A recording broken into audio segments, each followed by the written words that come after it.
my song. Let's sing it. It's gonna be fucking awesome. Come on, it's gonna be fucking awesome. You know the words. It's gonna be fucking awesome. That's it, say. It's gonna be fucking awesome. Yeah! Howdy, howdy, howdy, everyone. It is me, Jesse Blaze Snider, the Coolest Geek Alive. How you guys doing? I'm doing amazing.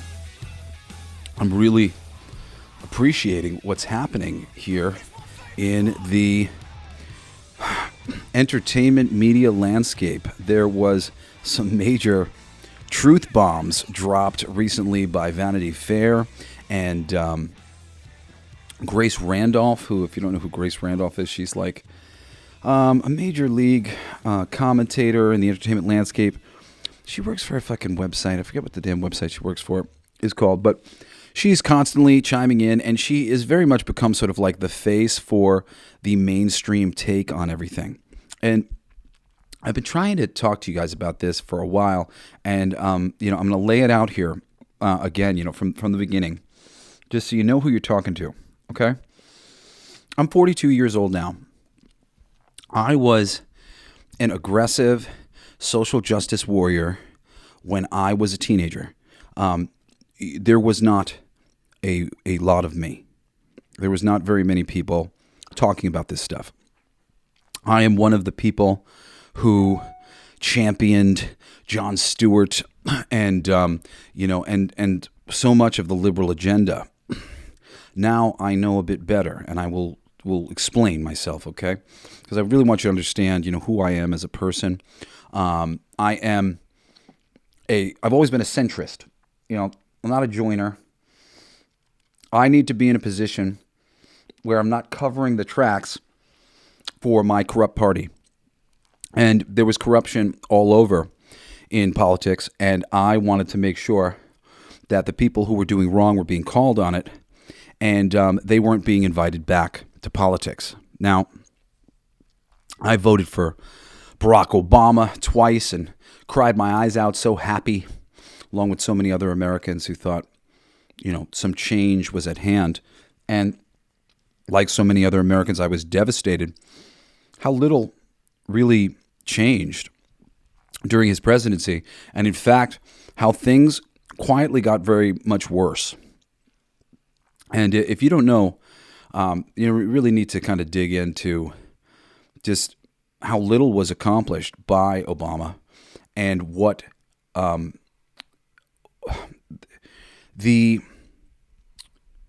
extra control that the globalist party, that is the Democrat Party, was given. Now, over these years, I was a former atheist. Now I've become a spiritualist who really kind of honors all different religions and belief systems.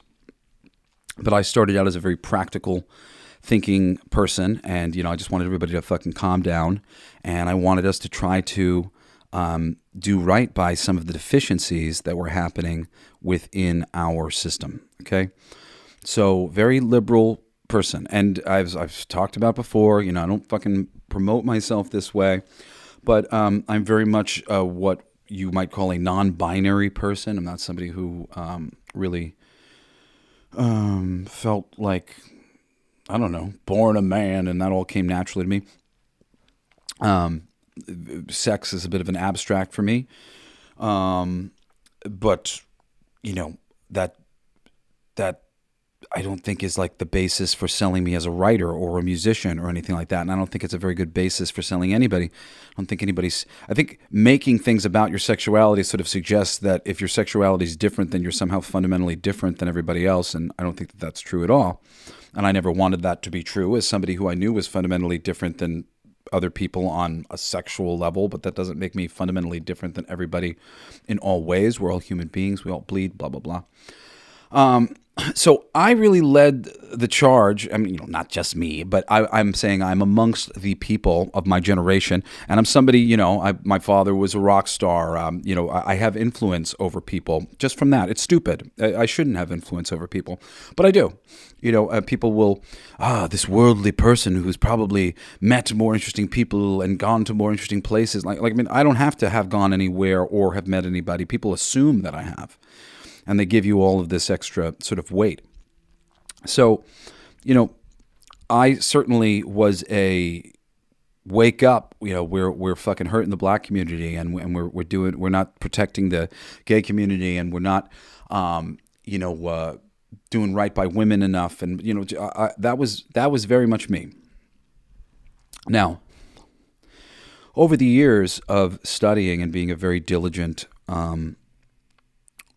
participator in the political conversation, the life conversation, the conversation about what's going on planet Earth, about how we're doing things, I came to understand that there is very powerful interests who wish to have us come together in a world government type organization, because if everybody is linked to one thing, sweeping change can come from the top.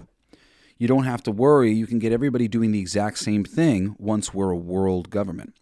And the way they chose to do this, and there's plenty of papers that you can go and read, things written by think tanks and whatever else that describe the various maneuvers that they are utilizing. And believe me, they are spending lots of money to maneuver, to capture our attention and to shape our minds into certain ways of thinking.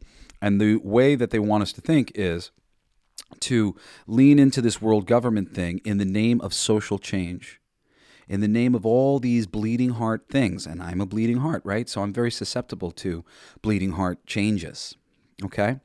But all they do is throw the bleeding hearts like little itty bitty bones, and meanwhile, every 4 years that they have somebody in office, they get tighter and tighter control. And I've watched them become popular. And again, I was one of the people who led this charge of, not DEI, but diversity. Fuck yeah. And and just that there was an overcorrection in the white straight man direction, and that, there should be more diversity. I did believe that. I do believe that. Not to say that there wasn't any. And, these are the things when unfortunately, the Democratic Party or whatever, when the liberal media, when they took control of this narrative, it became there is no, and it's always been fundamentally sexist and phobic and all these things. And they've basically erased lots of great fucking work that has been done in comics and in geek culture throughout these centuries. At times when there was various discussions at hand, black characters were introduced as a statement of fucking solidarity, of positive things, and those characters remain today. There's so much amazing diversity on like a team like the X-Men, and it's been one of the main draws for the X-Men for forever. I mean, I remember, for me, and we lose so much of this nuance about, say, white culture, because the giant-size X-Men were from all different walks of life. The giant-sized X-Men, Colossus is from Russia, Nightcrawler's from Germany, Storm is from Africa, Wolverine's from Canada, Thunderbird is from, he's a Native American, Sunfire's from Japan, and who you get a couple other people in there. You get Banshees from Ireland. All these characters are from all different places around the globe. And they were coming together for a single idea, mission. Great stuff. This is some of the strength of the X-Men. And later, you get characters like Remy LeBeau, who's from New Orleans, and and you got Rogue, who's a Southern Belle. Everybody's representative of different regions coming together and working together, and that's inclusivity. And more of that. There is more of that in later iterations of the new X-Men and stuff. They did some really fun stuff with characters like Dust, and a lot of really good female characters that came out of. If you go to that new X-Men run, there's a ton of really cool a bunch of them. They don't all start out great, but a lot of them are made great when Craig Kyle shows up. Characters like Surge and is it Mercury. I'm forgetting all these characters' names. It's been a while since I've read these comics, but there's some really great characters that they could totally roll out, and they were great. I really enjoyed them. I'm remembering some of the boys like Rock Slide and Prodigy. There was a ton. It got really interesting as the book, when it first launched, it wasn't great. And then they brought in some new writers, and it was awesome for a while. This new X-Men book that they had, it was like new X-Men Academy, something like that. What is HelloFresh? With HelloFresh, you get farm-fresh, pre-portioned ingredients and seasonal recipes delivered right to your doorstep. Skip trips to the grocery store and count on HelloFresh to make home cooking easy, fun, and affordable. That's why it's America's #1 meal kit. The holiday season is just around the corner, and we're all looking for ways to spend and stress less. HelloFresh makes mealtime nearly hassle-free, with delicious, home-delivered, chef-crafted recipes that come together quick and are less expensive than takeout. Whether you're craving hearty comfort food, trying to please picky eaters, or looking for a calorie-smart meal plan, HelloFresh has all of those options and more available on a rotating menu of 50 recipes to choose from every week. Me personally, I just love that the ingredients are always in season. Sometimes I'll go to the store and I just don't know any better, and I get them and I'm like, I don't know, it's really flavorless. With HelloFresh, I'm just blown away every time. Oh man, like these vegetables taste great, the fruits taste great. Everything is in season because that's how they're choosing their meals. They're choosing these recipes, they're choosing these ingredients because this is the right season. Get 10 free meals at HelloFresh.com/free CGA. Applied across 7 boxes, new subscribers only, varies by plan. That's 10 free HelloFresh meals. Just go to HelloFresh.com/free CGA for Coolest Geek Alive. HelloFresh, America's #1 meal kit. So, this idea, it's like, it's the same thing that happened with Trump, okay?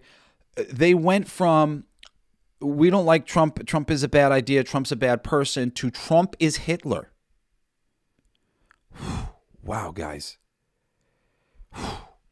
That was when you guys really lost me.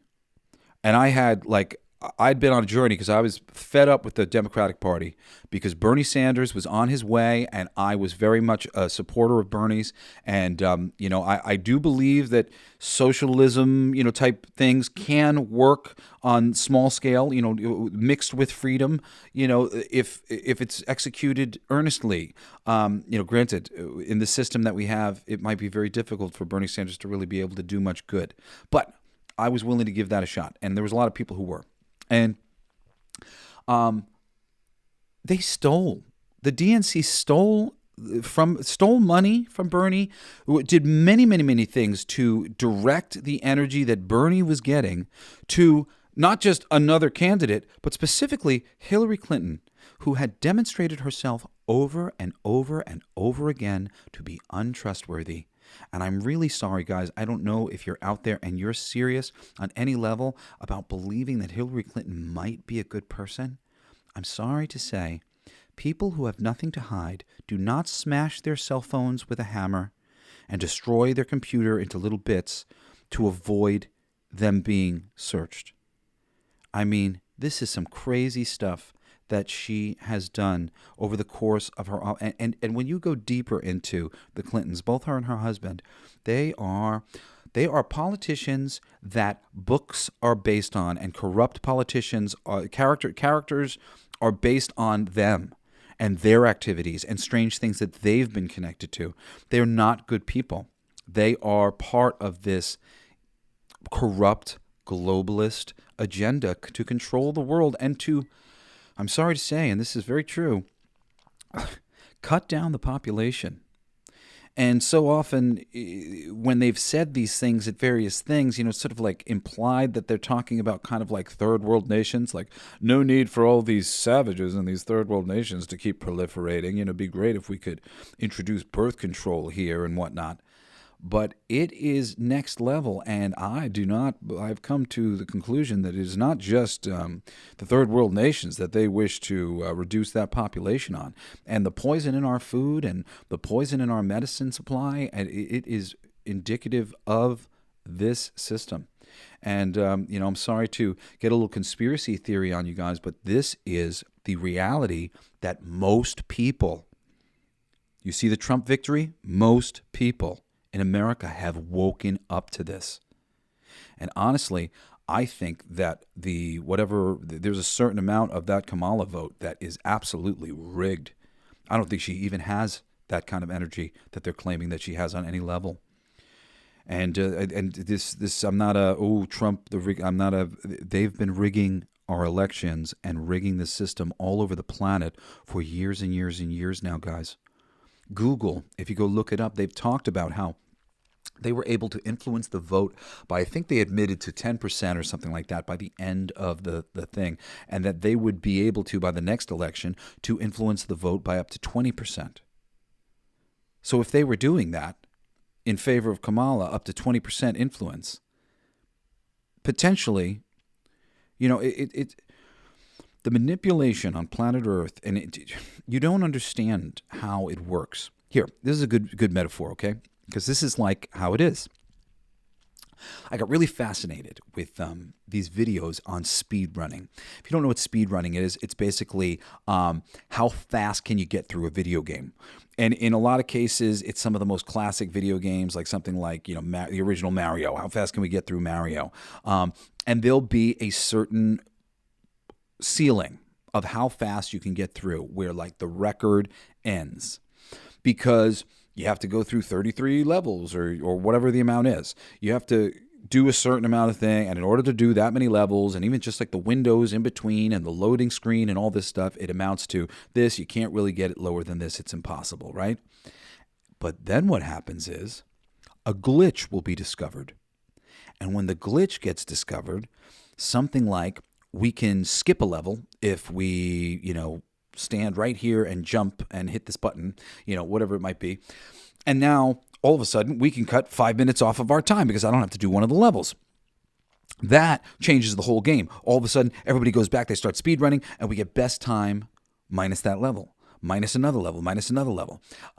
We get best time. We get there's a hidden star that everybody finds, and all of a sudden there's new things for getting that star and the record or whatever. Well, you did the record, but you didn't do it with getting the extra star that was discovered. And blah blah blah. There's all of these little weird things. They'll be like I remember in Mario's. What is it? What's the game? It's not Super Mario World. It's the first one that was like 3D. It was a 3D world or whatever, and there was a castle, and then you could go into like these other boards. You had to get like a certain amount of stars to cross into the next batch of doors to play all those boards. But then somebody found a glitch where you could get through the wall.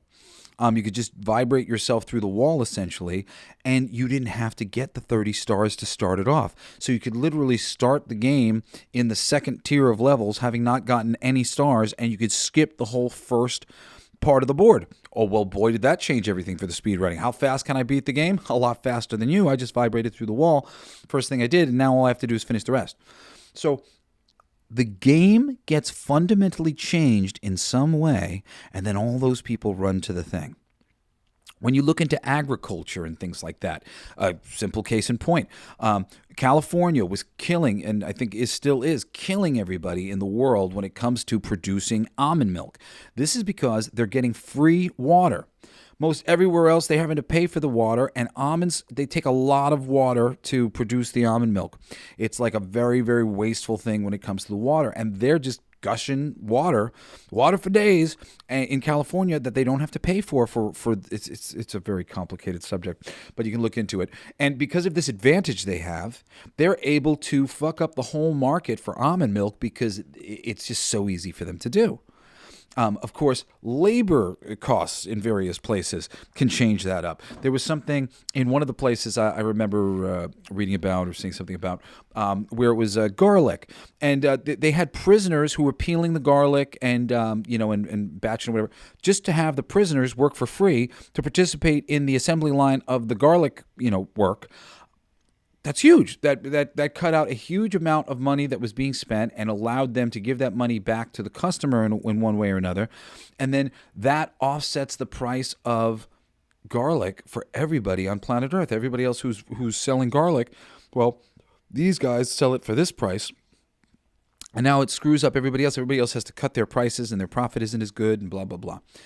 So this goes on in the politics and it's just like crazy stuff when you start saying something like Trump is Hitler.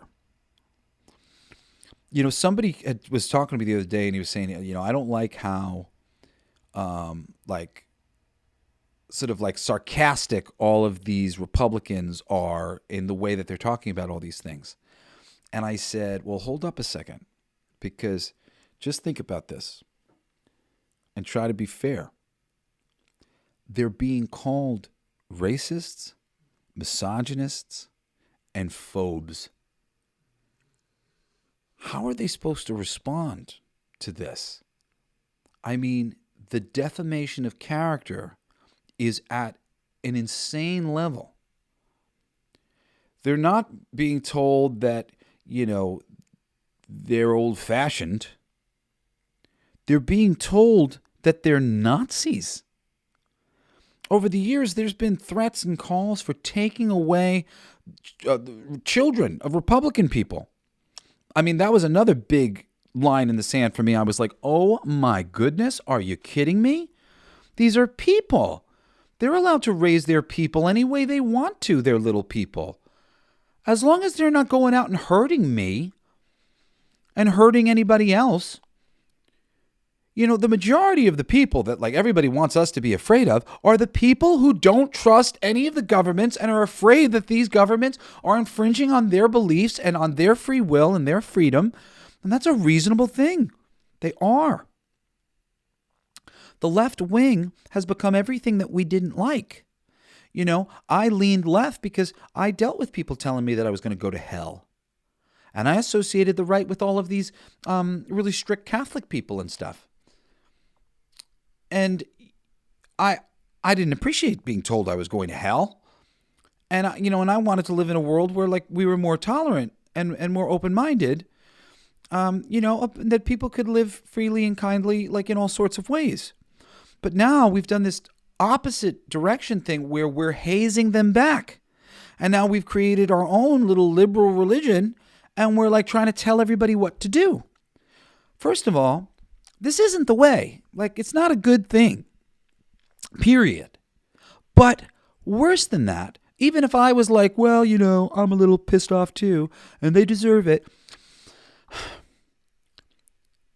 What we ultimately want as different people who have different ideas, and I consider myself a very different thinking person, and I don't want to be persecuted for my beliefs. I don't want to be persecuted because I have a lot of strange thoughts about what's possible or whatever reality forms and shapes reality may take and the possibilities of things. We've had years of burning witches and all this stuff. We need to open our minds.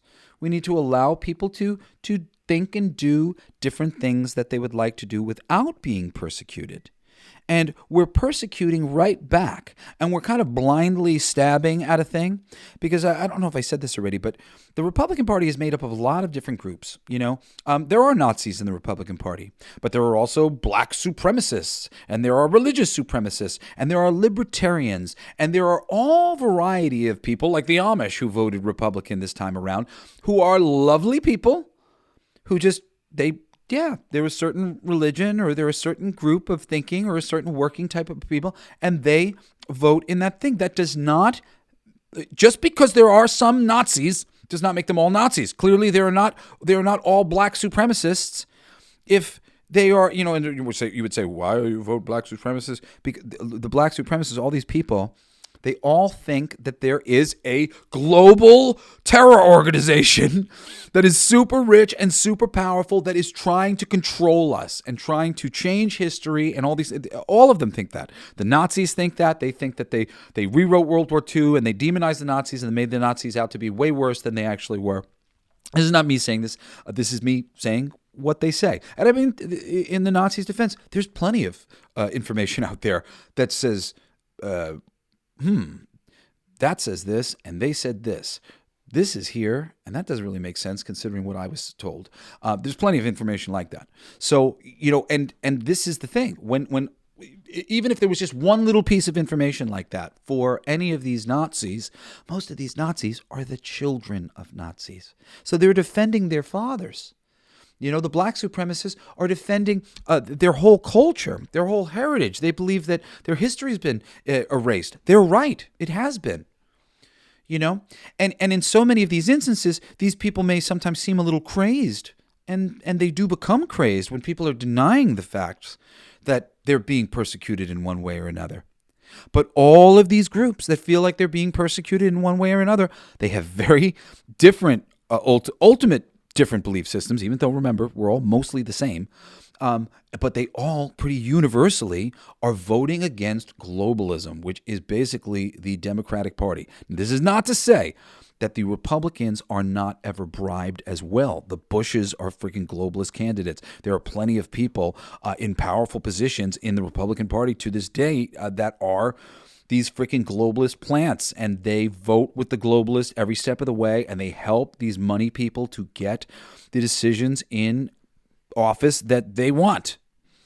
So there's a really crazy thing that happened with everything, the demonization of Trump, and that is that people like me I'm a centrist, but I'm what many people would call a conspiracy theorist. I'm being proven every fucking day to not be a conspiracy theorist, but to be a very fearless thinking person who is capable of looking at information and evaluating whether or not it means anything. And there are plenty of people on planet Earth capable of doing this. And you don't have to have a fucking doctorate to evaluate information about medical stuff. And you don't have to have a fucking, a science degree to evaluate science stuff, nuclear stuff. It doesn't matter what you know. There's dictionaries and there's ways to fucking find out information. I'm a writer. You know, when you're a writer, you have to research. You have to know what you're writing about. And, you know, when I go to talk about something like that, I might get really tongue-tied because that's not the stuff that I've spent all my time understanding. But I've spent enough time to understand the basics and to be able to understand, this conspiracy theory is probably not the right conclusion to come to about all of this information. But this information that they've collected is fucking interesting. And I want a better explanation for what's going on here because this guy's crazed. He thinks that this is going on. I'm not so sure if he's right about what he thinks is going on, the conspiracy theory. However, the information is fucking peculiar. And instead of calling him a conspiracy theorist, I'd rather see you open up a case and look at all this information and waylay this man's fears. Waylay all of ours. Make us feel better about this thing. And that's never what happens. Now, when Trump became the thing, they tried to connect conspiracy theorists and Republicans into one group. And I was very much not a Republican. And in fact, at the time, I was still actively programmed to be prejudiced against Republicans because of the programming of the media. And I'm telling you, I was programmed. There were certain things that it was with Trump because I had prejudice against him. I didn't really care for him as a human. So when they started going rah, rah, rah, rah, I was like, yeah, I agree. I don't really dig him.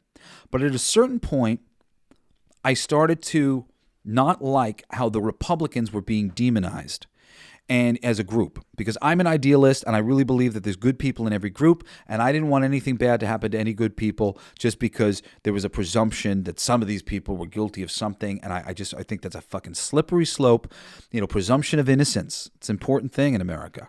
Important thing to me.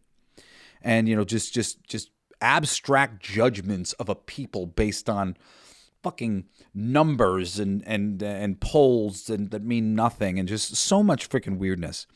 You know, I was feeling like we were being railroaded.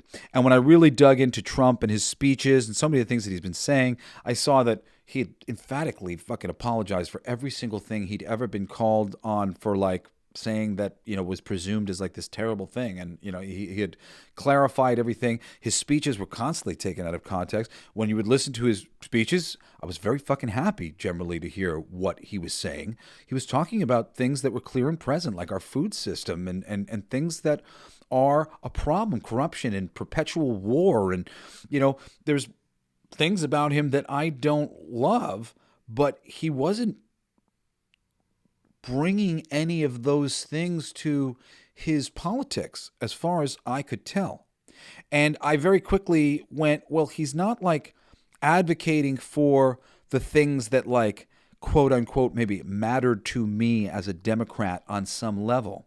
But he is absolutely working on things and working at things that really matter to me as a conspiracy theorist, as a person who sees the corruption and doesn't really trust what's going on anymore, because we can take Bernie Sanders out with a Hillary Clinton who's clearly very corrupt and has been for a long time. And then we can steamroll Biden into office and then steamroll this Kamala thing. That was it. Kamala, the least popular possibility. And at the same time, they pushed out RFK Jr. and Tulsi Gabbard. I was blown away. Tulsi Gabbard and RFK Jr. were like the two great white hopes for me in the Democratic Party. The only two people I trusted. The only two.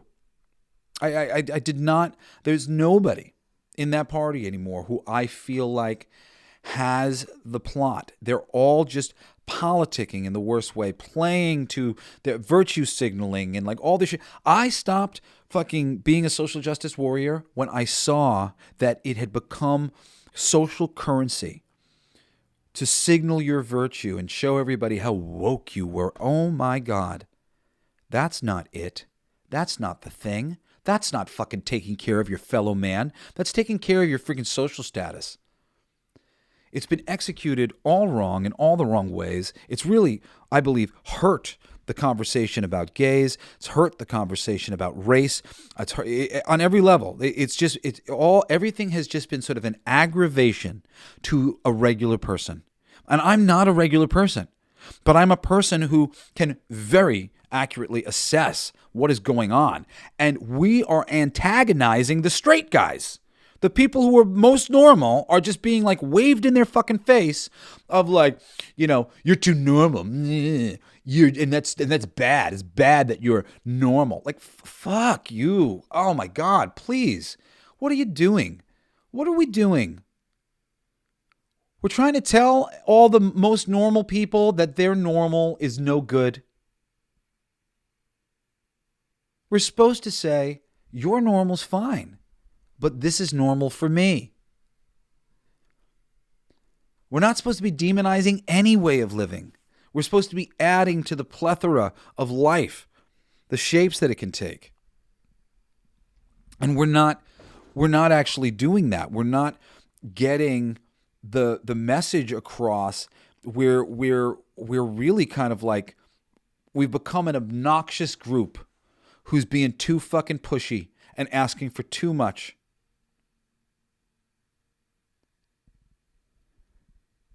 They say you get more with sugar than vinegar, right? I mean, there's a lot of fucking vinegar going on right now. There was a great guy. There was a black, I don't know if he's like a TikTok poster, Instagram post, whatever it was, but he had a video that I saw on X. And he was talking about, he made a video just because he wanted to see something. He made two videos, actually. One video he made where he announced, because he never talked about who he was voting for, he announced that he was voting for Donald Trump, and another video where he announced that he was voting for Kamala Harris. And he just wanted to see what the reaction would be.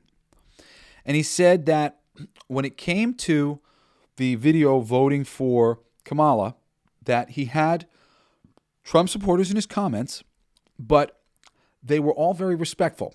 He said he didn't have anybody who said anything other than, well, agree to disagree, or maybe you'll come around. We still love you, buddy. Hopefully, whatever. Like, it was all sort of like, yeah, okay, you feel that way, but I don't agree, but I still like you. Well, not so when he posted that he was voting for Trump. When he posted that he was voting for Trump, he was attacked viciously by liberal Democrats. And he, posted a video just sort of disheartened, saying, like you're supposed to be the party that's like the antithesis of this. You're supposed to be the the loving, caring party, the empathetic party, the matronly party. And I got treated with more kindness and respect by the Trump supporters than you guys at all. And this is pretty common because of this thing that they've done, this hyperbolic thing where they've literally matched these Republicans and Trump to Hitler. It's basically taken gloves off of people who are frustrated with reality in general and given them permission to aim that frustration at a group of people. This is the thing, when, what's her name from, I'm forgetting her name, Gina Carano, when she said her tweet that she got canceled for, it said that the demonization of Republicans is similar to the way Jews were demonized prior to the Holocaust, and this demonization is what allowed for people to be rounded up in the first place. It's like, when you turn everybody against a group of people, it makes it easy for you to not see them as human beings, and then you can freaking go and violate their free will and free rights. And this was absolutely, like, I had made a similar post around the same time to Gina's. When I found out what she had wrote, I was like, she got canceled for that? I wrote something like almost identical to that a week earlier because I was feeling the exact same thing she was feeling. And she really encapsulated it beautifully. It was a beautiful post that she made. I felt good when I had come up with the comparison because I was just like, this is the thing. Maybe it'll point to some people. I don't have the reach that she does, but she... That was too much, apparently, to point out that this is a slippery slope, demonizing our fellow man. Holy shit. What is this world that we're living in where this has become what it means to be a liberal? I mean, woof. I still consider myself a liberal, even though, ultimately I'm a centrist. But shit, man. It's like... It's so messed up. Tulsi Gabbard could have been the first fucking female president, dude. She could have been the first female president. She would have won. RFK Jr. could have been the next president. He could have won. But the Democratic Party didn't want that. Their donors don't want that. And that's why ultimately they left. And the fact that they went over to Trump says that they may have some room to maneuver. So, I mean, that's really a wonderful thing. I wasn't a Trump supporter until that happened. When RFK Jr. came over, I was like, all right, I guess I'm voting for Trump. And then Tulsi Gabbard, I was like, awesome. And Elon Musk got in. It's like he's got a really nice group of people over there. And I like J.D. Vance a lot, actually. And, I really have, I believe in the group of people that he has, that they are honest people, from what I can tell. And, Trump's always been the one that I don't know. But Trump seems like he sees that there's like a greater thing going on. And this is the thing I've always said about Trump. I know that he wants history to remember him fondly. I don't believe he wants history to remember him as Hitler. So I don't believe he would ever do anything that was really Hitler-like, because history would remember him that way, and he doesn't want to be remembered like that. That I know is true. I know that he wants to be remembered as a great man. He's, comes from a line of great men, and I'm sure, that's the thing about Trump is, he's got an ego. And that's the thing that we don't necessarily like about him. But at the same time, that says something about, really who he is as a person. He's not dictator-minded. I want to be a man of the people. I want people, like in The Penguin, the little penguin, if you've watched the show, which is great. Me and my girl just watched the finale last night, and it was awesome. I was thinking I might do my Saturday episode on it, even though we talked about The Penguin. I recommended it, I guess, a few weeks back, but it's awesome. Check it out.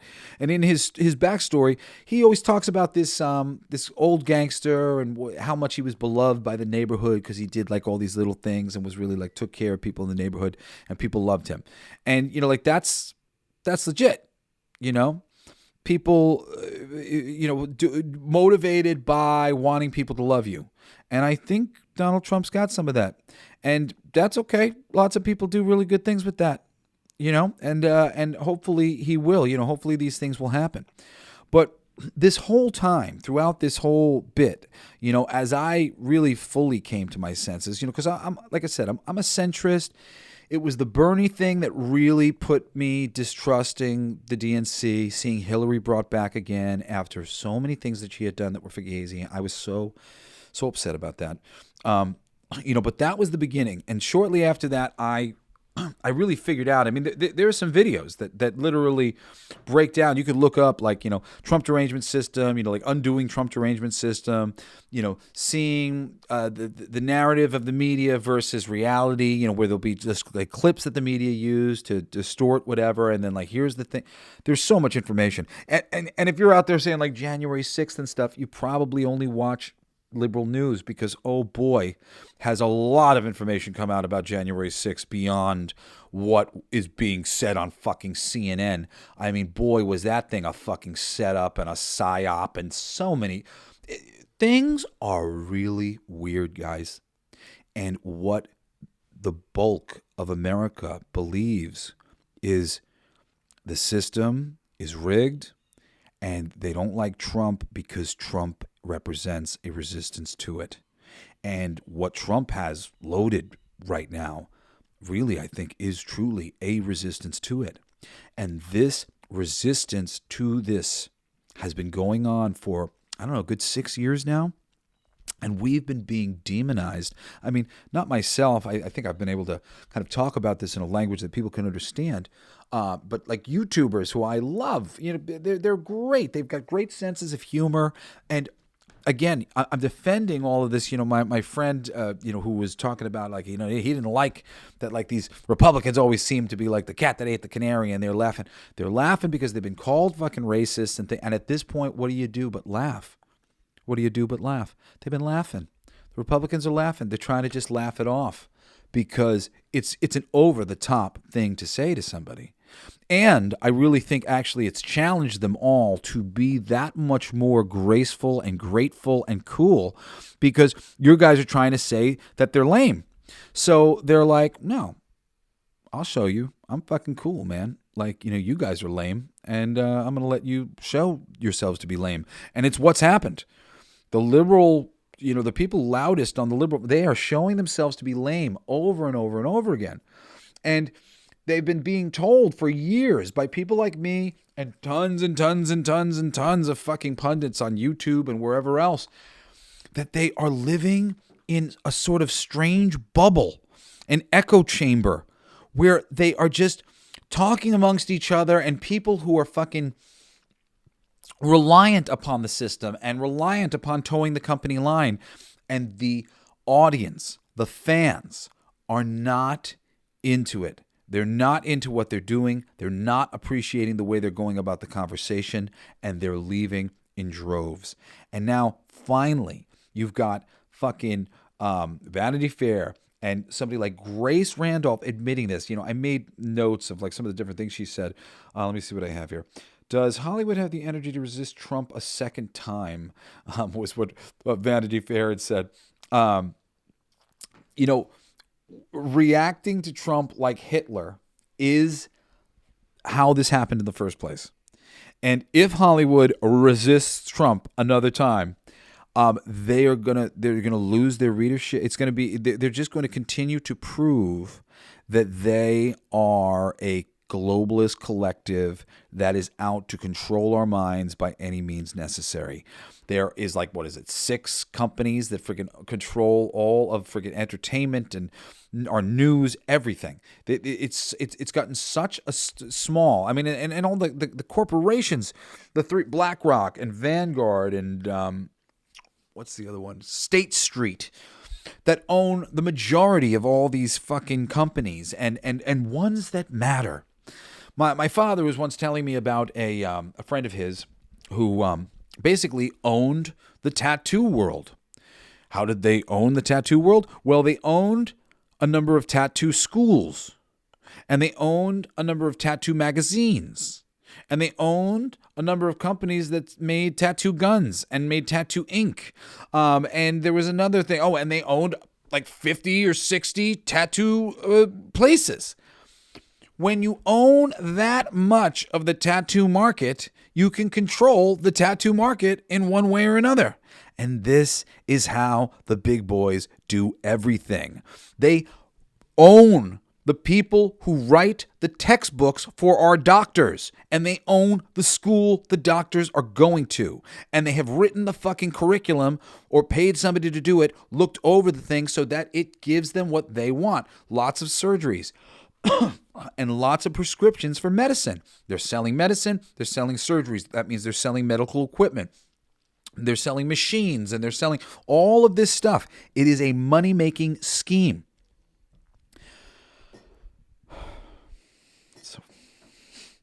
So disappointing.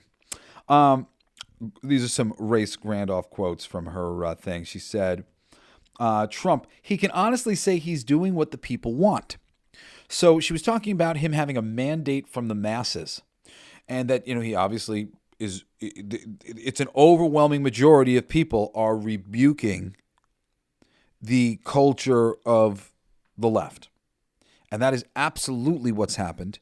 But it was happening already. They absolutely affected the it's so ridiculous. The Democrats are calling for cheating now. They're talking about cheating now on Trump's side or whatever. There was definitely cheating in the previous election. There's been cheating for ages.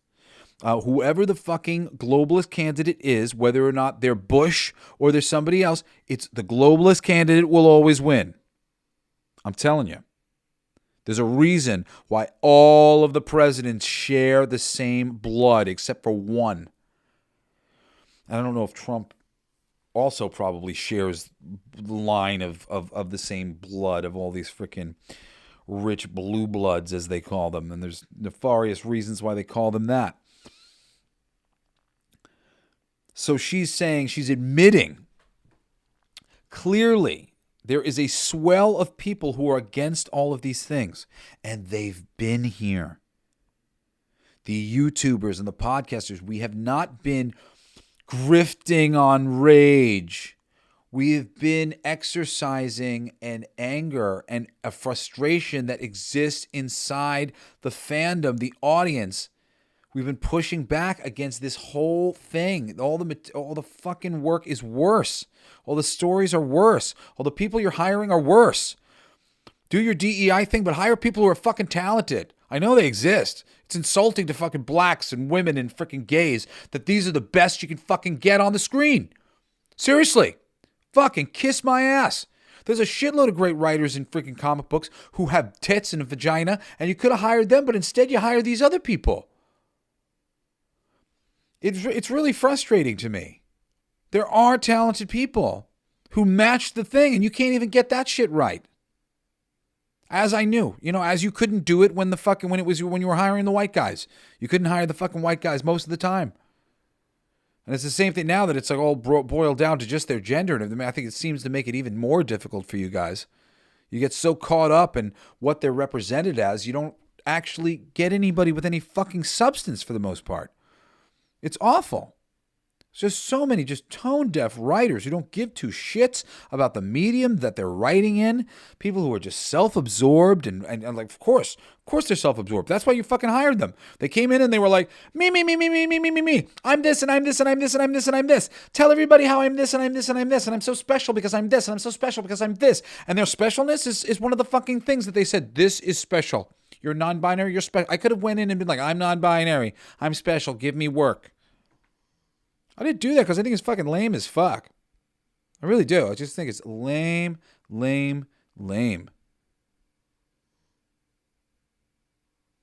Quality of your work is about your ideas and your execution. It's like, fuck, man. It's like, I'm black. I'm like just like the idea that a writer should be incapable of writing another race or writing another sex, no matter what fucking color they are, no matter what sex they are. Women deal with men all the time. How sexist would I be if I was like, nah, I'm sorry, Daphne. This is about a boy. You wouldn't know anything about that, would ya? Daphne may have more perspective on boys than I do. She's dealing with them in a much different way than I deal with them. There's probably some interesting perspective that'll come from that. There's interesting perspective that comes from every great writer working on various things. It's great for the writers, and it's great for the world. It's a great exercise in humanity. It's a great exercise in coming together and us being more empathetic towards one another and learning about each other and learning about how the world and events may be affecting each other differently because of things like that. Even though things like that are fucking marginal at best in the importance, the fucking scale of importance in our lives. Quote, "This is the first time I've gotten a good look at the room, thanks to how misleading social media and the mainstream news has been. It's like they finally turned the lights on and I can finally see what the room actually looks like. Holy shit, I'm standing in a very different room than I thought I was." So this is Grace Randolph speaking to a number of things, like she was talking about knowing that these social media websites, they will literally put us in echo chambers.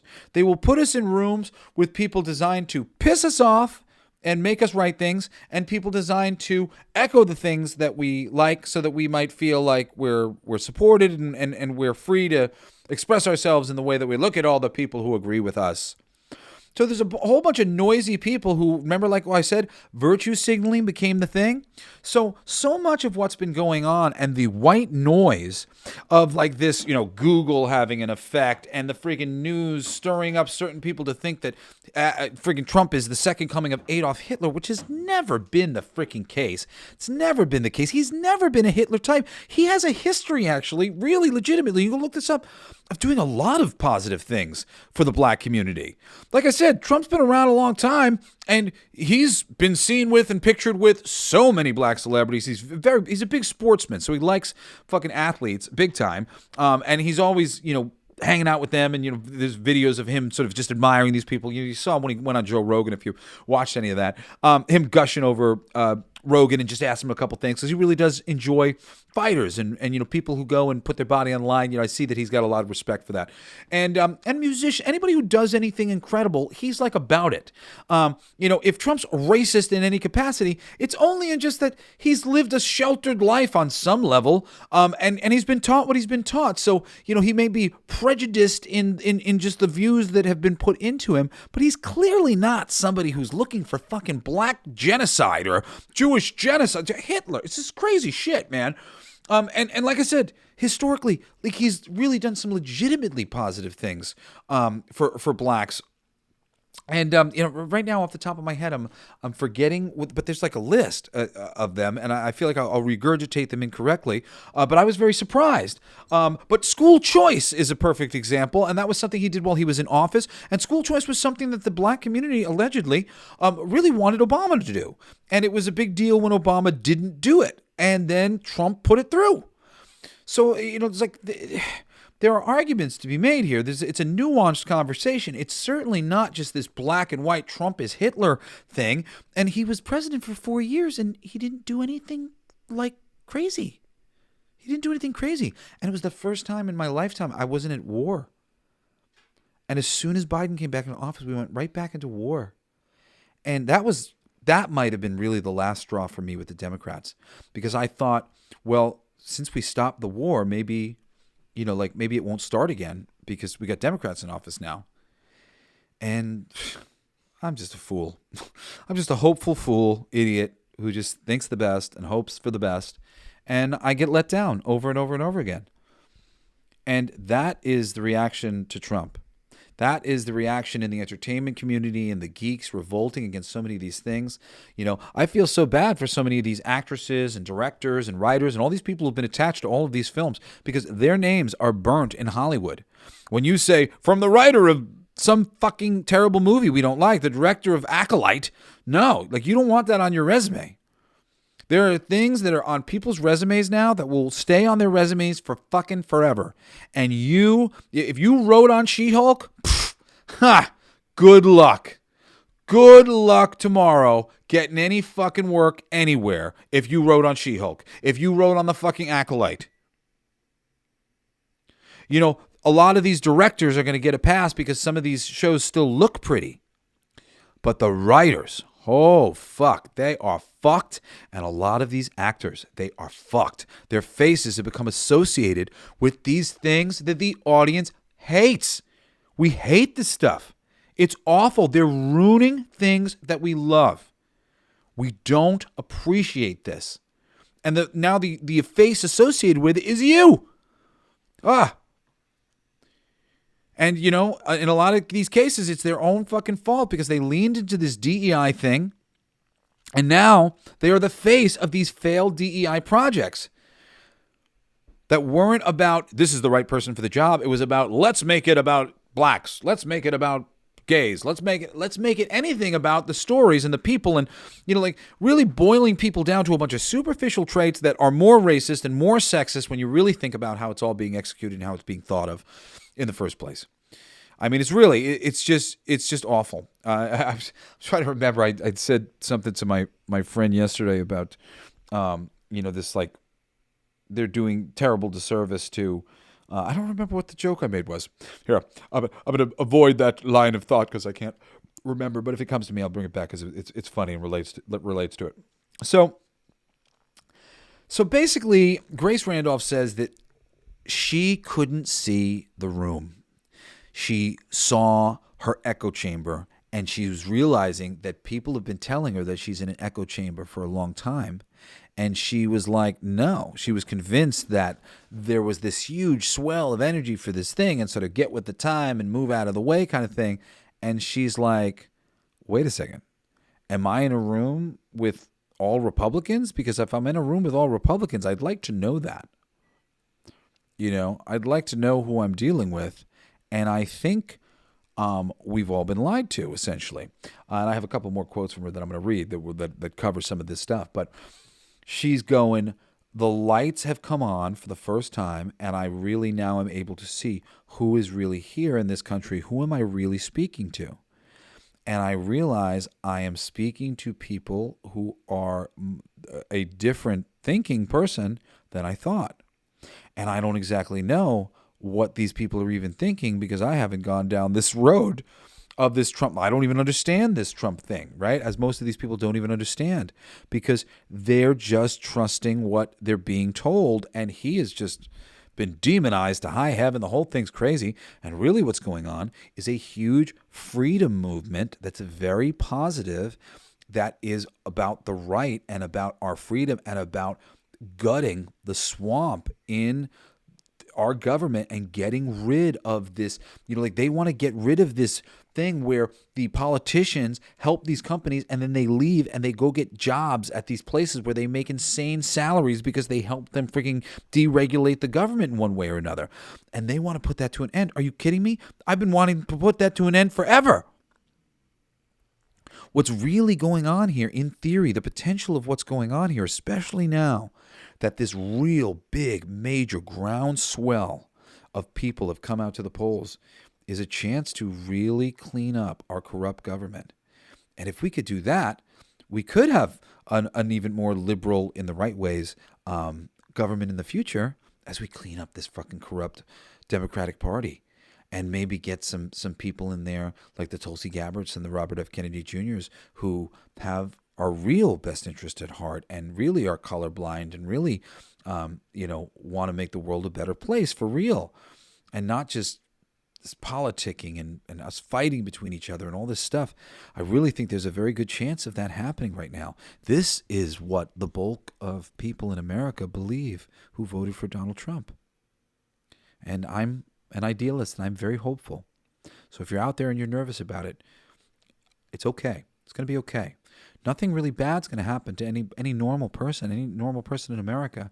They're going to deport these crazy amounts of people who have just showed up all of a sudden. We don't know who they are. You know who they're going to start with? They're going to start with all the criminals. Get them the hell out of here. Easy to find. You committed a crime? Get them out. Crime? Out. Get them out. That's easy. Start with those guys. Cool. If you're sensitive about this illegal immigrant thing, I understand. At the same time, there has been some really irresponsible, it's just, certain safety measures are put on these things so that states don't get overwhelmed. And that's what's happening in really big ways. So, I mean, some things need to be done about this stuff. It's like, I'm as bleeding hard as the next, but there is reasons why we do these things. So much of my frustration, too, is like, what I've realized about all the things that were happening in the black community and whatever other marginalized community, they're all being done on purpose. Our government is marginalizing the black people. The record labels are fucking turning black kids into criminals. They're by propping up the making it glamorous to be a criminal and a drug dealer and all this stuff. And literally, there's a fucking major secret meeting, and it's come out over the years now that was had years ago, where the same people who own the record labels, they own stock in the industrial prison system, and they're trying to have a revolving door with all these black kids, and it has worked. That's the shit that needs to stop. If we could change that stuff, if we could change the culture for the better, then we could actually help the fucking black community. And then they wouldn't need so much, help on other levels and whatnot. We're actively screwing with them. And that's what's fucking things up. And there's more than just that way in which our government is actively fucking up these communities. And, in Mexico, there's all this trouble or whatever. Go watch the movies, the Syriana series of movies. Syriana, I think that's what it's called. Or Sicario. That's what it is. Sicario with Benicio del Toro. Emily Blunt, I think, is maybe in the first one. Dude, it'll make you sick. All we do is destabilize their government. There's no wonder there's constantly fucking crazy shit going on there. And then people are freaking racing across the border going, I need to get out of Mexico. It's nuts over here. Yeah, of course it is. Thanks to America, we're making it terrible. Like, these are the things that we're doing, and then, like, there's a fucking result of it, and then we're making all these ideas about borders and putting up a wall. And, we wouldn't have to put up a wall if we could help stabilize Mexico. But they don't want to do that. The CIA has been a part of the fucking drug trade in America and all over the world for ages. There are so many fucking shenanigans going on in this world the way it's run. I'm telling you. I've been around, and I do a lot of research. I read a lot because this is my job. I write songs, and I like to be useful. I want to be useful to my family. I want to be useful to my friends, and I want to be good, the best I can be at everything that I do. So I take this very seriously, and I do not feel that I've said anything today on this show that is inaccurate. And, and perhaps I have a minor detail or so slightly off or whatever, but the gist of everything that I'm fucking getting to here is on the money. And, this mainstream narrative of all this swell and support, it's not there. And they are just using you guys to get their globalist agenda, which wants to fucking kill us. Wants to lessen the load on planet Earth so that they can inherit it for themselves. It's really that dark and nefarious, and it's easy to find all over the landscape the proof of it. So this is that out-of-touch thing that the experience you guys are having of, the lights are finally turned on, and I'm seeing the room, and the room, it looks like a ton of people who are not woke, but awake to the fact that the globalist system owns the Democratic Party, lock, stock, and two smoking fucking barrels. And they are manipulating our bleeding hearts, offering us things that sound nice, and barely ever giving us anything, while slowly taking worse and worse control of the world. And they're poisoning us. The pharmaceuticals from the vaccines on down, and I'm sorry to get into that, but that is fucking clear as day as well. And if you don't know how many freaking vaccine-related deaths, it's because they are trying to hide it in so many different ways. All this sudden freaking heart attacks of all these young guys, athletes, and there's so much shenanigans going on. But largely, to actually see the breadth of it, you have to get into underground news. And this is why. This is the lights are on. The lights are on. We know what's going on because we're watching underground news. There are videos. Oh my God! Some of the videos of China where, like, where the vaccine was mandated, people dying in the streets. Video compilations, like by the hundreds of videos of people. There they are on camera, and you watch them just go down. And it becomes such a little fugazi thing. Like, oh, well, did the vaccines do this to them? Well, I don't know. All of a sudden, worldwide, there is a mortality issue going on in the charts across the board in every country where this shit has been rolled out. And they don't want to talk about it. But how much? Because the politicians, most of them are still in power, who did this to us. It's a really crazy situation. I knew about it because I'm a crazy conspiracy theorist guy who was reading the whistleblower books on the medical industry and our health for ages. And I had already been injured and been dealing with a couple different things that I needed to go to alternative medicine sources to try to get help from. And opening myself to alternative medicine, I really saw a number of ways in which so much of what we were doing just didn't make any sense. It wasn't good for our bodies in very clear ways, like the amount of little heavy metals that we'll use in, say, a vaccine or whatever. They're not good for anybody. We shouldn't be introducing any of these heavy, there's got to be another way than using these heavy metals to make these vaccines. Because heavy metals into my small children, they end up in the baby's brains. They end up in the little in-between blood-brain barrier. There are absolutely links to autism through these vaccines, not just the vaccines alone, but in general. Aluminum, mercury, other things in our environment also linked to Alzheimer's. It's crazy. And they've been denying, and you'll have fucking people who would be yelling at you, yelling in your face to say that there's anything wrong with the way we're making these fucking vaccines. I'm here to tell you, there is plenty wrong with the way we're making these fucking vaccines. Do not let anybody tell you otherwise. It is insane. You can't have people yelling at you because you're questioning the company line. The company is a liar. This government, all these media companies, they are just fucking press outlets. They are press outlets for your government. They are in cahoots with your government, and they are telling you what you want to hear. And this, with Trump, holy shit, Fox demonstrated themselves to be just the fucking controlled opposition during the whole Trump campaign for the first time. Because they didn't want to back him. They didn't want to support him. They've got this lukewarm, well, yeah, maybe he is a Nazi kind of thing going on, playing the same freaking game that everybody else is playing because they are owned by 6 companies that want to control the world and limit the population and bring things down. That is the room of people. This is what we think. And it's not what we think. It's what we fucking know.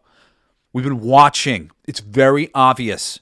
As soon as you freaking click into it, you're going to see we are kind, regular people who don't want to be pushed around by a world government and rich iconoclasts fucking telling us what to do.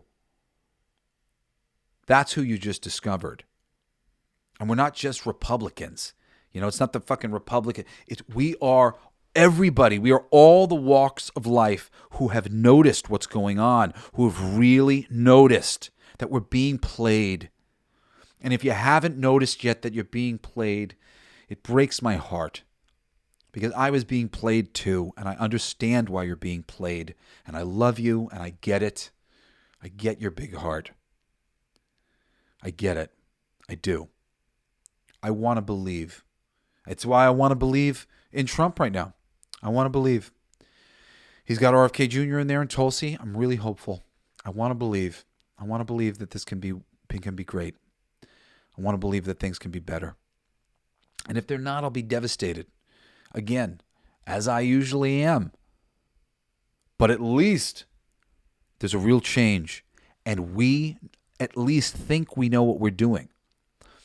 We're voting for Trump because we think we're upsetting the apple cart. And I think there's a chance that we have. So that's what Grace is seeing. That's what Vanity Fair is seeing. And it's been here for a while. It just took a little while for us all to get frustrated enough as to basically give you a show of force at the polls. We wanted to, and through the underground, the idea that this election had to be too big to rig was known and was important. And people came out. We understood what we were up against. Again, You could say, oh, there's no rigging or whatever. Okay, sure. We thought there was. So we came out this time because we went, I don't understand. And this isn't going to happen again. And this time, it didn't. Hopefully, we do know what we're doing.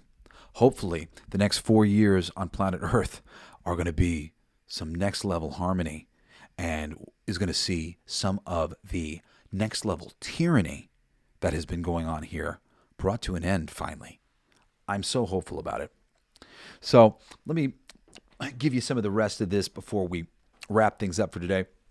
But there's so much for me to say about this. You know, I've talked about this in one way or another for years, and I hope this speaks to you and how you've been sort of feeling in frustration. I mean, this is just a wonderful validation because we've been trying to say this. And you know, for me, I've been trying to say it in a lot of nice ways. You know, I've been trying to just talk to you guys, level with you, go, you know, it's not as they keep making it appear.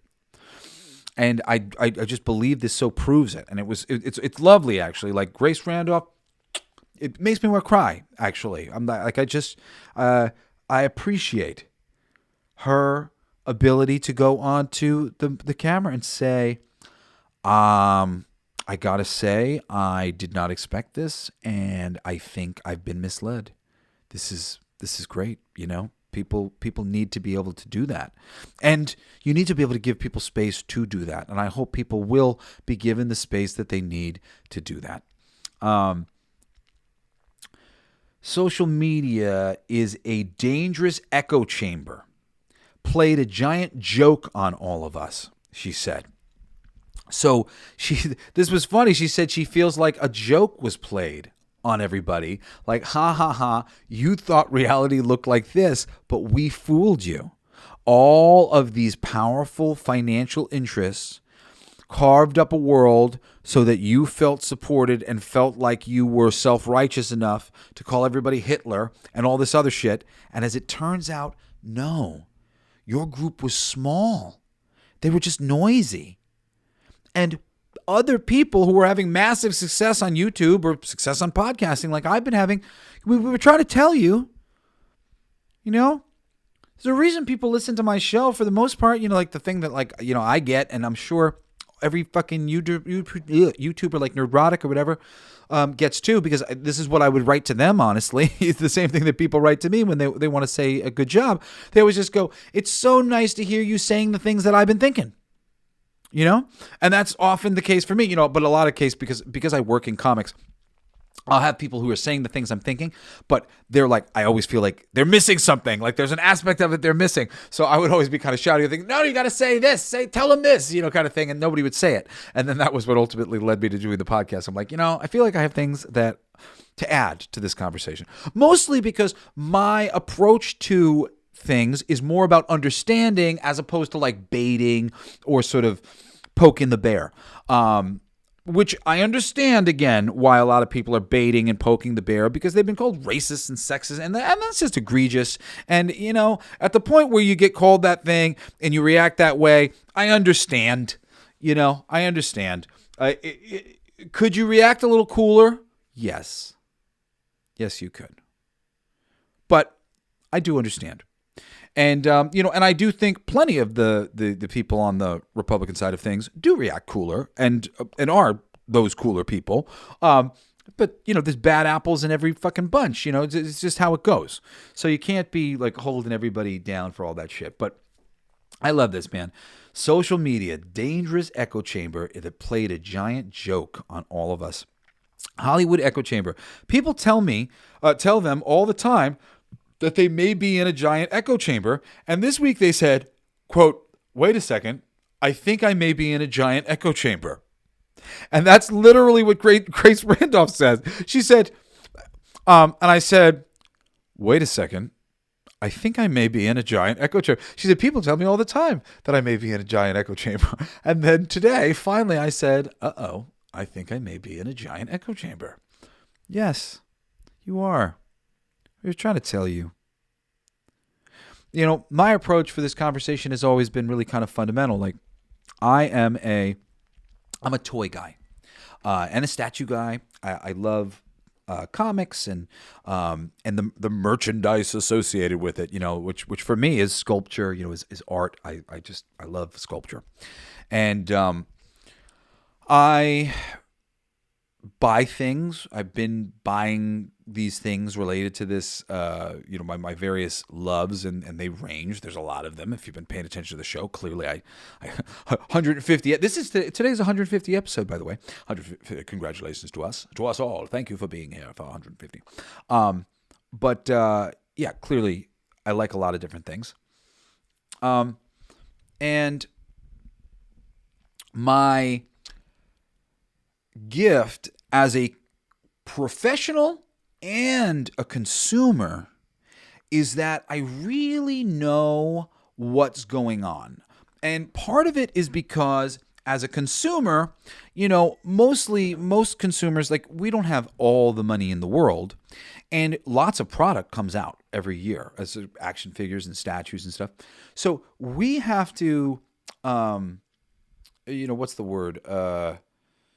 Kind of figure out how much money we're going to be laying out on various things as kind of before they come out.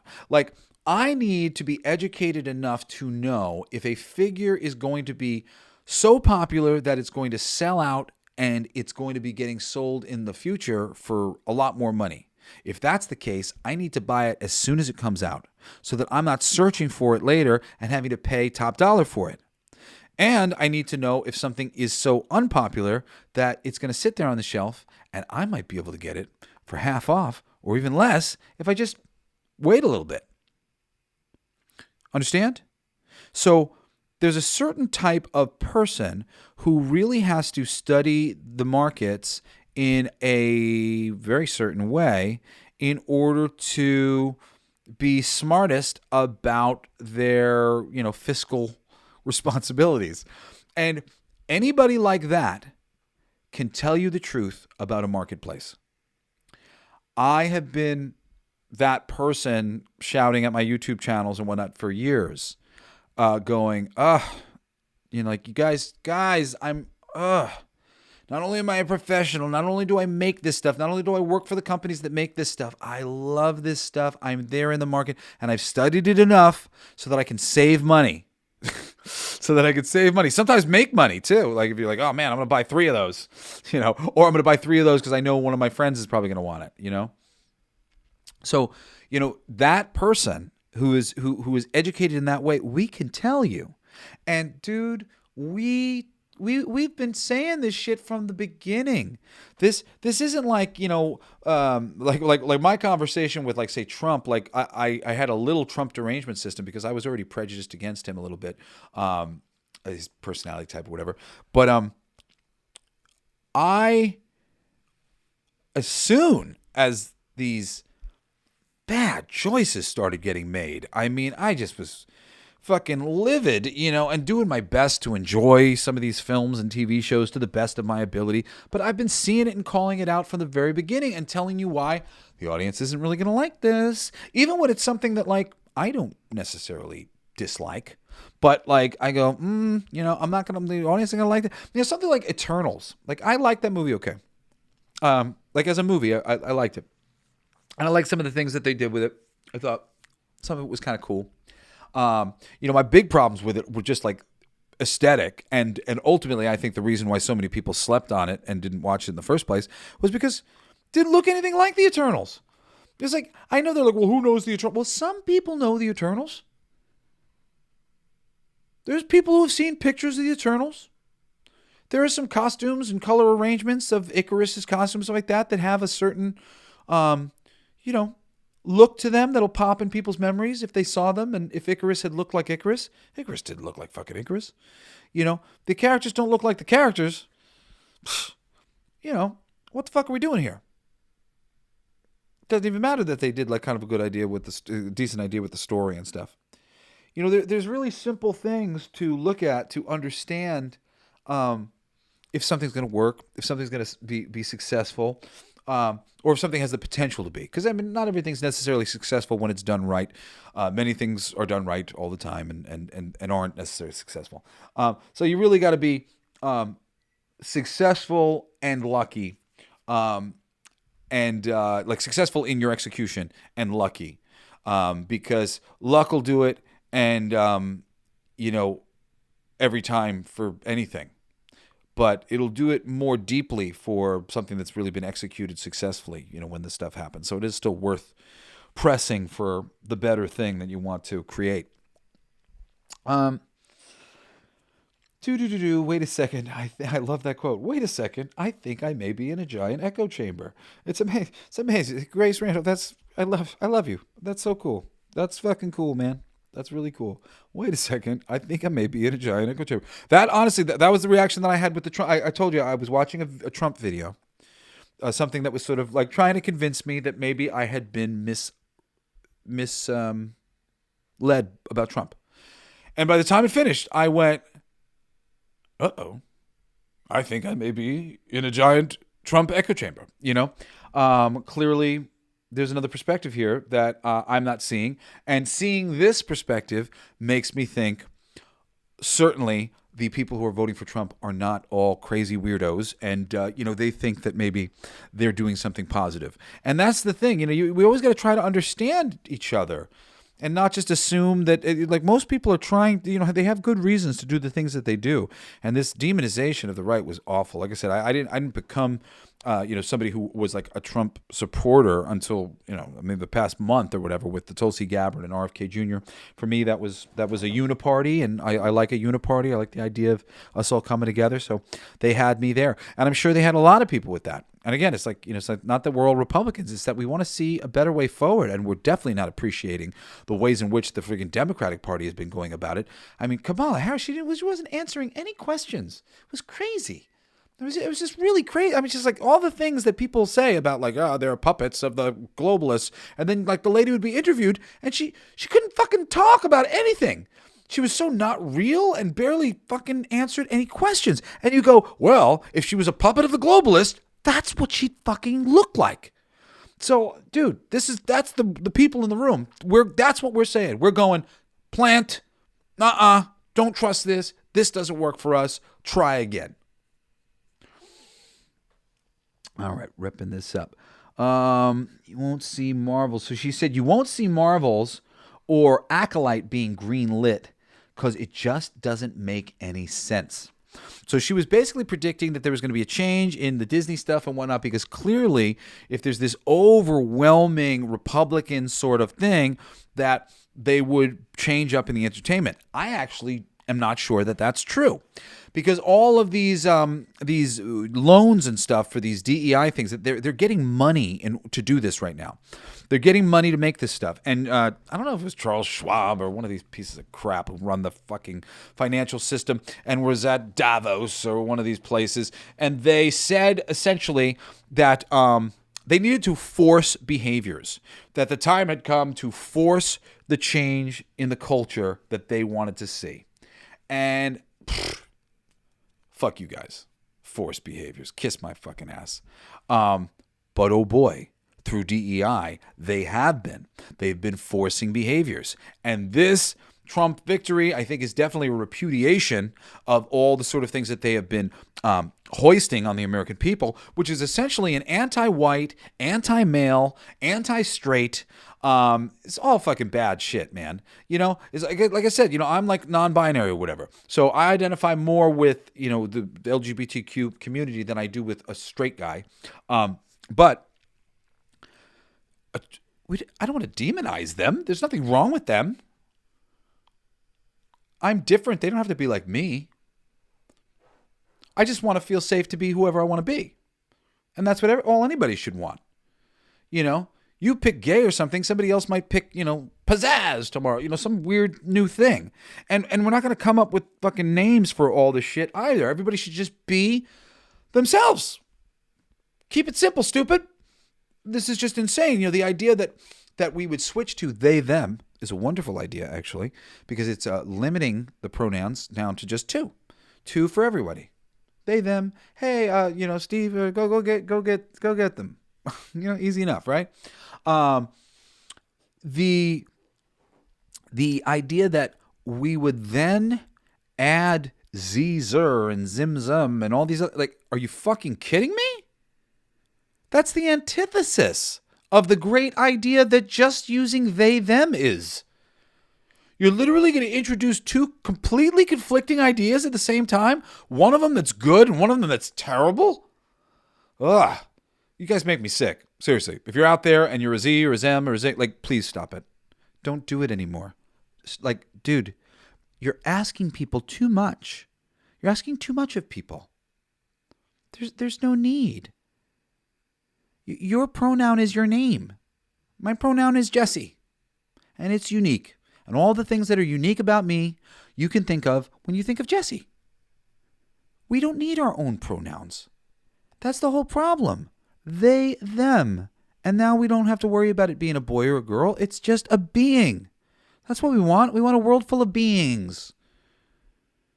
And it's none of your fucking business what kind of being I am on that level.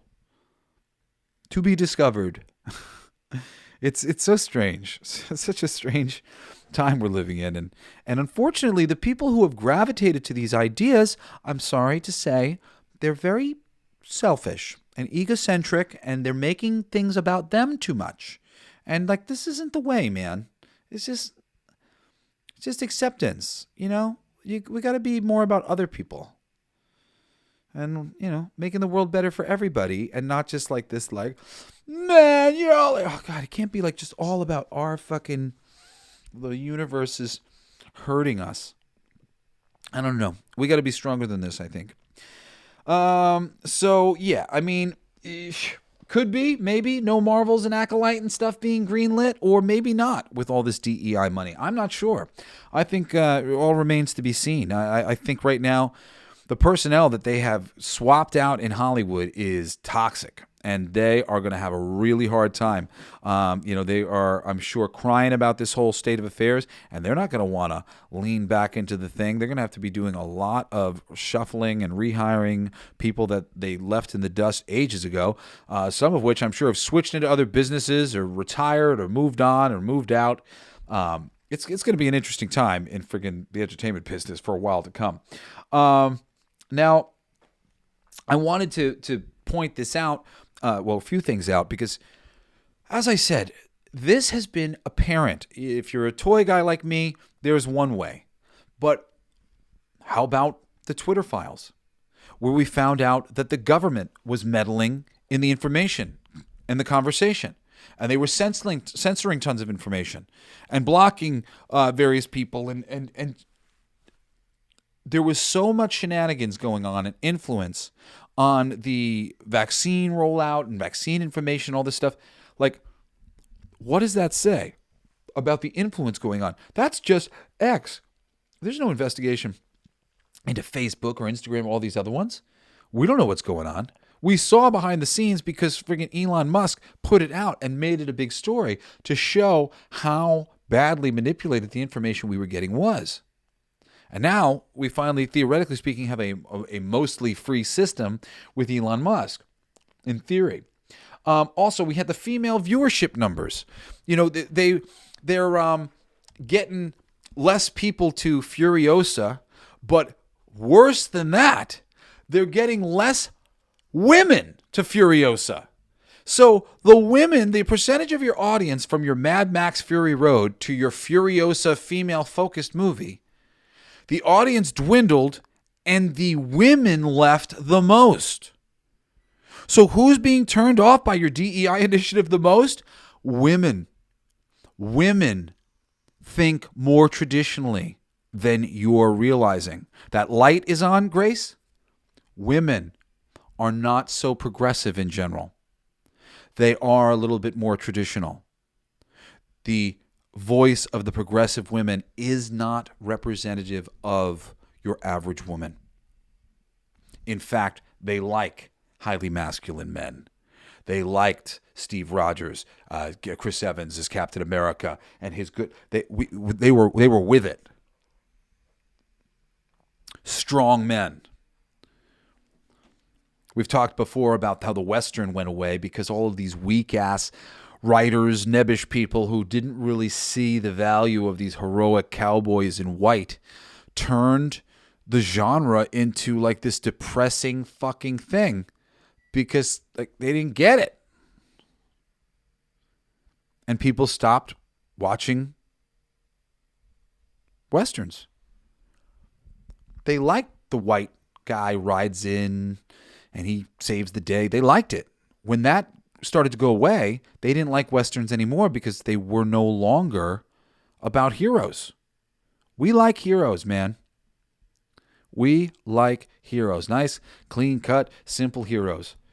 And they have been forgetting how to do it in so many different ways in the name of representation, and they're just getting people who don't really know what they're fucking doing, and they're doing terrible representation of females and terrible representation of gays and terrible representation of everybody under the sun. On the subject of take us to... Oh, I said, boy, did you guys take your sweet-ass time coming to grips with reality. When you look at the female viewership numbers, like the Marvels, once again, that one lost females big time. More men stuck around for that stupid movie than females. I said, representation, she said.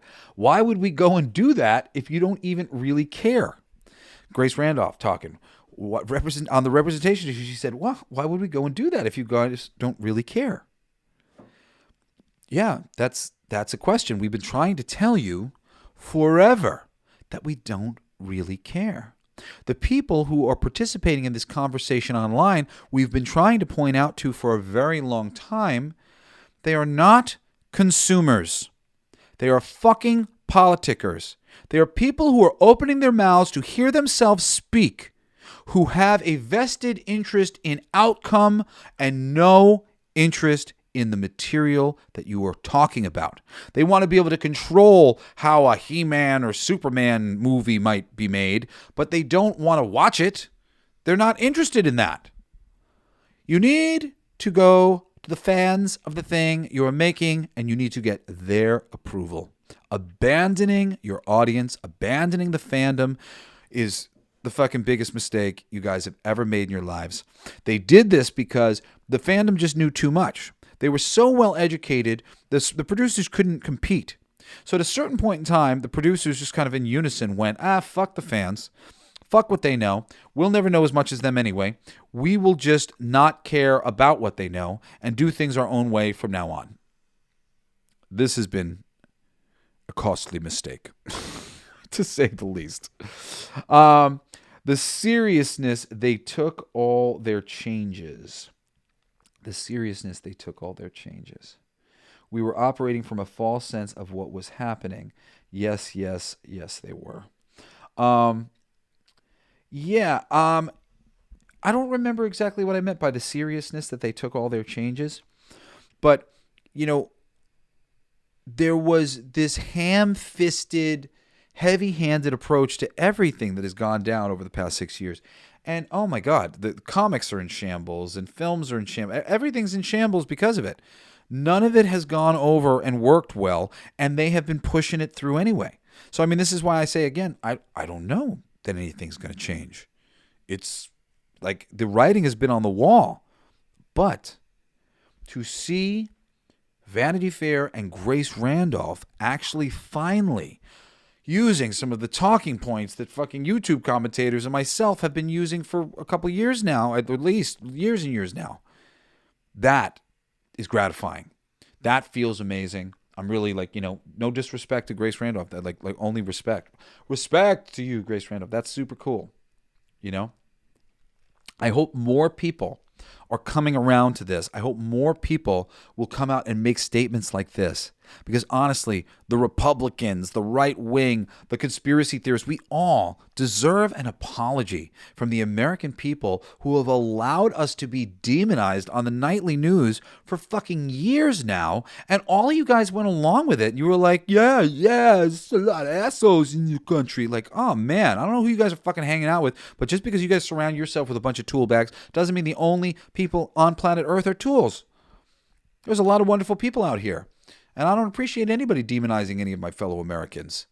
Unless you're out there actively hurting people, let everybody fucking do their thing, man. That's what I say. Anyway, if you love music like me, every Monday I do a show called All Your Favorite Bands Suck. I'm like getting close to 50 different bands that we've covered. I'm about to do an episode on one of my favorite rappers, Exhibit.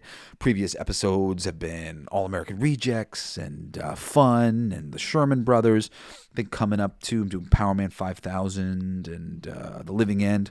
Lots of great music. Anyway, punk rock and humor and metal and rap, like these things don't get as much attention and love as they deserve, and I'm out to put a spotlight on some of my favorites. If you like that shit, you can check that out every Monday wherever you do your podcast thing. Just type in Jesse Blaze. And my new show every Friday, I do an esoteric wisdom show called Everything They Don't Want You to Know, basically teaching you things that the Freemasons teach their disciples and the Illuminati teach. Trust me, this is the type of things you'd want to know listening to this whole episode. If a lot of this subject matter interests you, and you probably can tell that like I do know a decent amount, and I've been paying attention very well, and I know much more deeper and meaningful what do you call it? I want to say facts about life that you can glean from me over there. I'm trying to remind people of the universal facts that they already know, the universal laws and everything in between. So if you want to understand the world a little bit more deeply, join me every Friday for Everything They Don't Want You to Know. And then, of course, doing my Saturday Coolest Pick. I think I might do it on The Penguin because the finale was really good, even though I don't want to spoil it or anything. But I feel like maybe I should just give The Penguin its own Coolest Pick this weekend. So I'm thinking about that.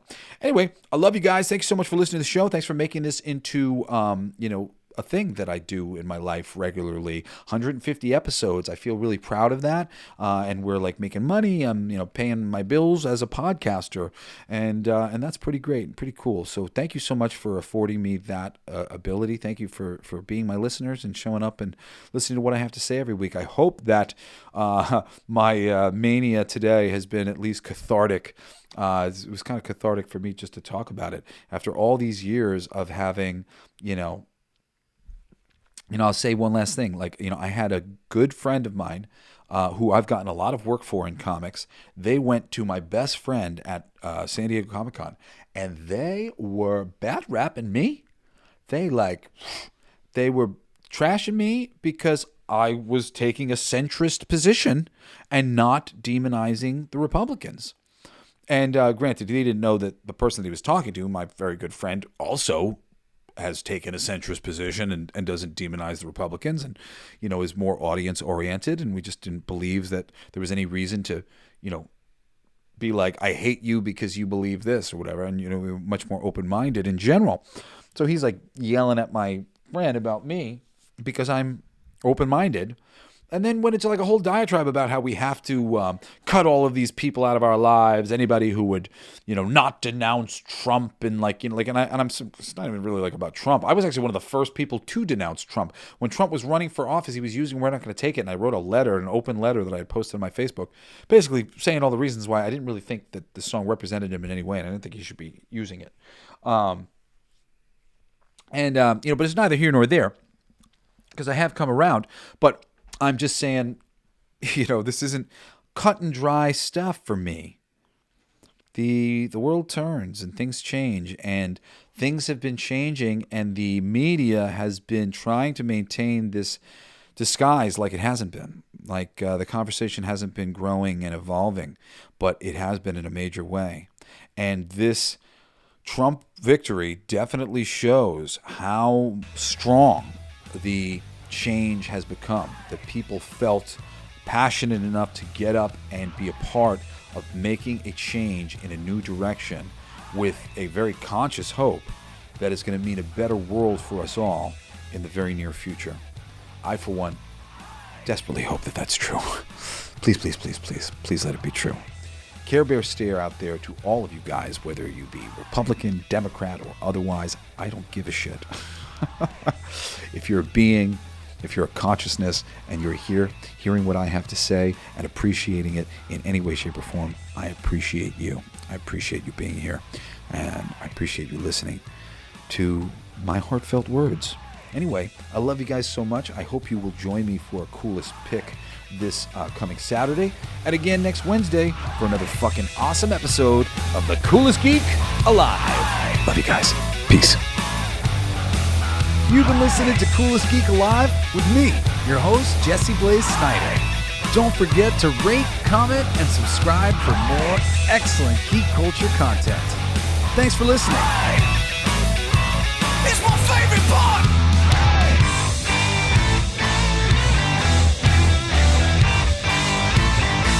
Isn't that heavy?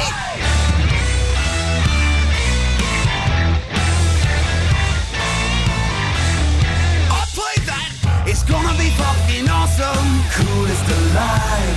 It's gonna be fucking awesome! Stay with your tribe! It's gonna be fucking awesome! Revenge of the Geeks!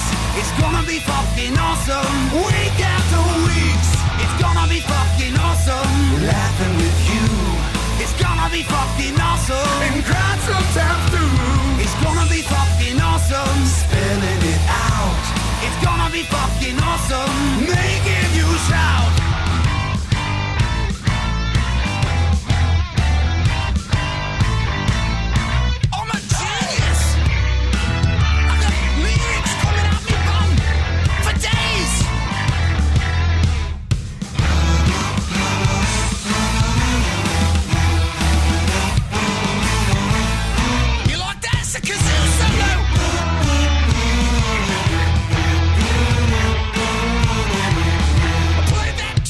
It's gonna be fucking awesome. Talking some shit. It's gonna be fucking awesome. Living your shit. My voice is gonna be fucking awesome. Food in our mouth. It's gonna be fucking awesome. Get in the mouth. It's gonna be fucking awesome. Tell all your friends. It's gonna be fucking awesome. Call right or text. It's gonna be fucking awesome. Raising the bar. It's gonna be fucking awesome. Straight to the stars. It's gonna be fucking awesome. It's starting soon. Straight to the top of the awesome. Passing the moon. It's gonna be fucking awesome. On with the show. It's gonna be fucking awesome. Ready, set, go. It's gonna be fucking awesome. Fucking awesome. It's gonna be fucking awesome. Just wait. You'll see. You'll all see. You'll all see. The podcast playground. Hooray!